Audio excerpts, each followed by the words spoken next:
आजपासून पुढचे 3 दिवस विधानसभेचं विशेष अधिवेशन, नवनिर्वाचित आमदारांचा शपथविधी होणार, तर 9 डिसेंबरला नव्या विधानसभा अध्यक्षांची निवड होणार।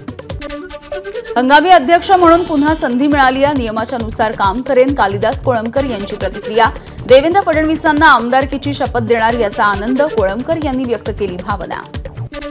विशेष अधिवेशनासाठी पोलीस प्रशासनाकडून रंगीत तालीम, विधानभवनामध्ये नव्या मुख्यमंत्र्यांना सलामी देण्याची रंगीत तालीम सुरू। ठाकरेंच्या शिवसेनेचे 20 नवनिर्वाचित आमदारही आज शपथ घेणार। 20 पैकी 10 जण पहिल्यांदाच आमदार म्हणून शपथ घेणार। वरुण सरदेसाई, महेश सावंत, बाळा नर, हारून खान, सिद्धार्थ खरात यांचा समावेश। आज अजित पवार सर्व आमदारांना मार्गदर्शन करणार, त्यानंतर सर्व आमदार विधानभवनामध्ये जाणार। अधिवेशनाच्या आधी विधिमंडळामध्ये बैठक होणार।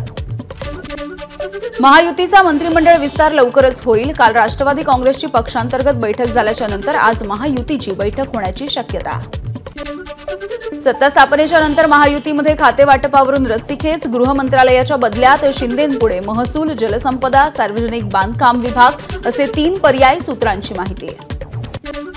श्रीकर परदेशी यांची मुख्यमंत्री देवेंद्र फडणवीसांच्या सचिवपदी नियुक्ती। श्रीकर परदेशी हे 2001च्या बॅचचे IAS अधिकारी। मुख्यमंत्री फडणवीसांनी कुऱ्हाडे कुटुंबियांशी साधला संवाद। पहिल्या कॅबिनेट बैठकीमध्ये चंद्रकांत कुऱ्हाडेंना 5 लाखांची मदत मुख्यमंत्री वैद्यकीय सहाय्यता निधीमधून करण्यात आली आहे।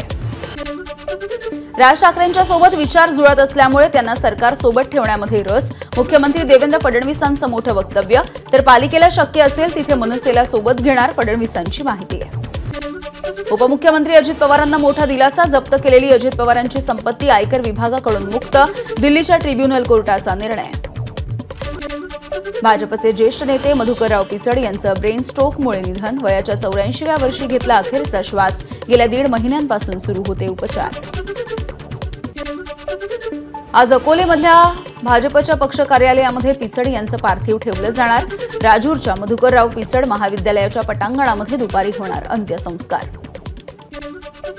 मधुकरराव पिचड यांच्या जाण्यामुळे केवळ त्यांच्या कुटुंबियांची नाही तर महाराष्ट्राची सुद्धा हानी झाली आहे, शरद पवार पक्षाचे खासदार निलेश लंके यांची भावना। मधुकर पिचड यांना माजी केंद्रीय राज्यमंत्री डॉ. भारती पवार यांनी वाहिली श्रद्धांजली। रुग्णालयामध्ये जाऊन घेतलं पिचड यांच्या पार्थिवाचं दर्शन।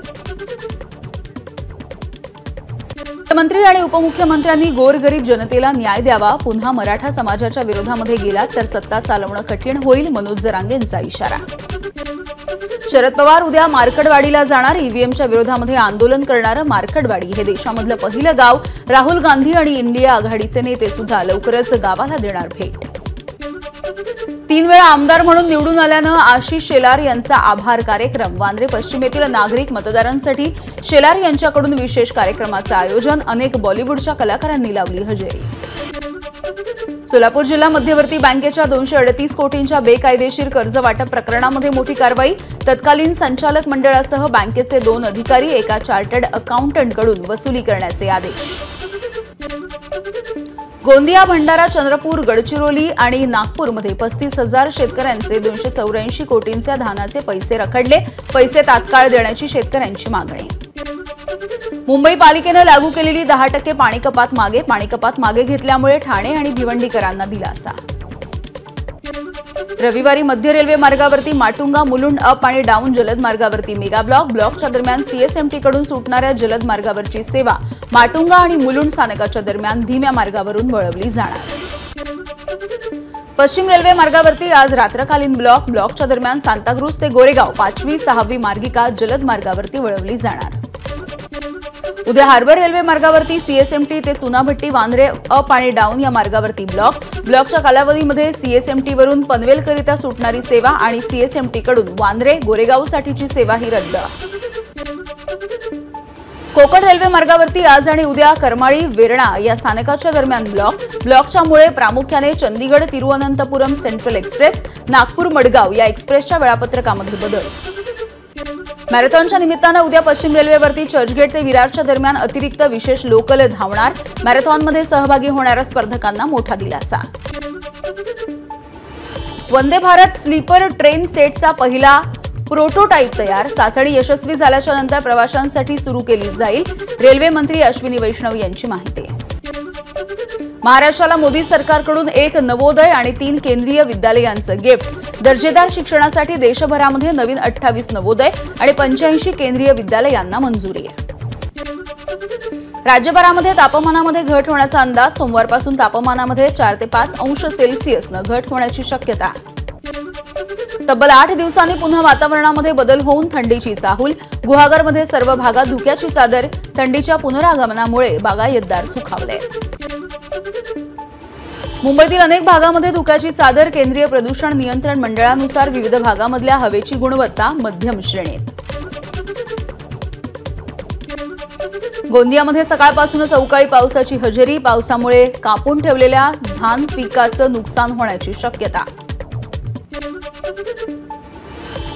वसईच्या नायगावमध्ये कौटुंबिक जमिनीच्या वादामधून तुंबळ हाणामारी। नायगाव पोलीस ठाण्यामध्ये एकाच कुटुंबामधल्या 14 जणांवरती गुन्हा दाखल। नागपूरच्या वाठोडा पोलीस स्टेशनच्या उपनिरीक्षकाला धक्काबुक्की। एका अपघाती मृत्यूचा पंचनामा सुरू असताना घटनास्थळावरती धक्काबुक्की करणाऱ्या आरोपीला अटक।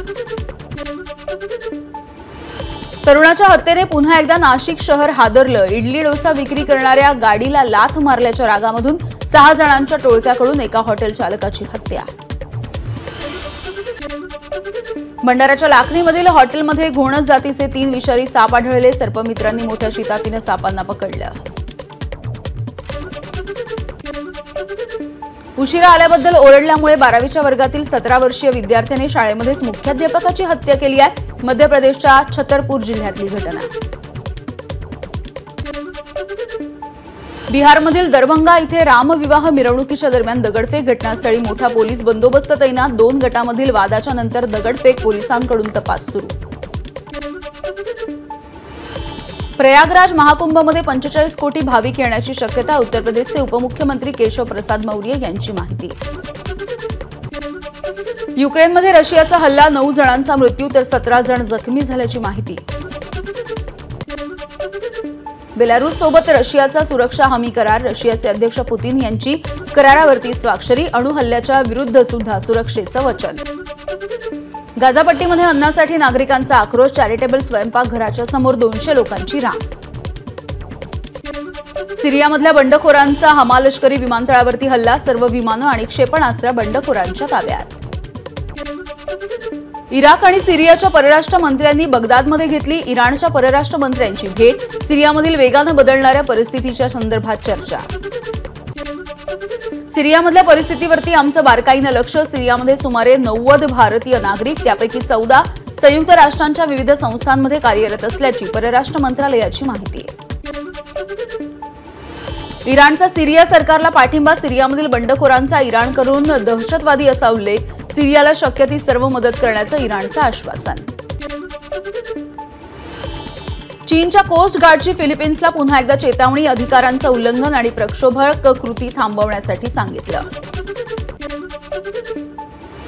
सलग 9व्या दिवशी जॉर्जिया संसदेमध्ये निदर्शनं। युरोपियन युनियनमध्ये सामील होण्याची चर्चा थांबवण्यात आल्याच्या नंतर निदर्शनं।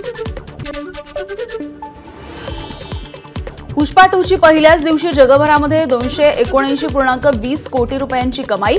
वीकेंडमुळे आज आणि उद्या पुष्पा 2चं कलेक्शन रेकॉर्ड ब्रेक होण्याची शक्यता। बंगळुरूमध्ये दिलजीत दोसांजच्या कॉन्सर्टला दीपिका पादुकोणनं लावली हजेरी। आधी चाहत्यांमध्ये बसून आणि नंतर मंचावरती येऊन दीपिकानं घेतला गाण्यांचा आनंद।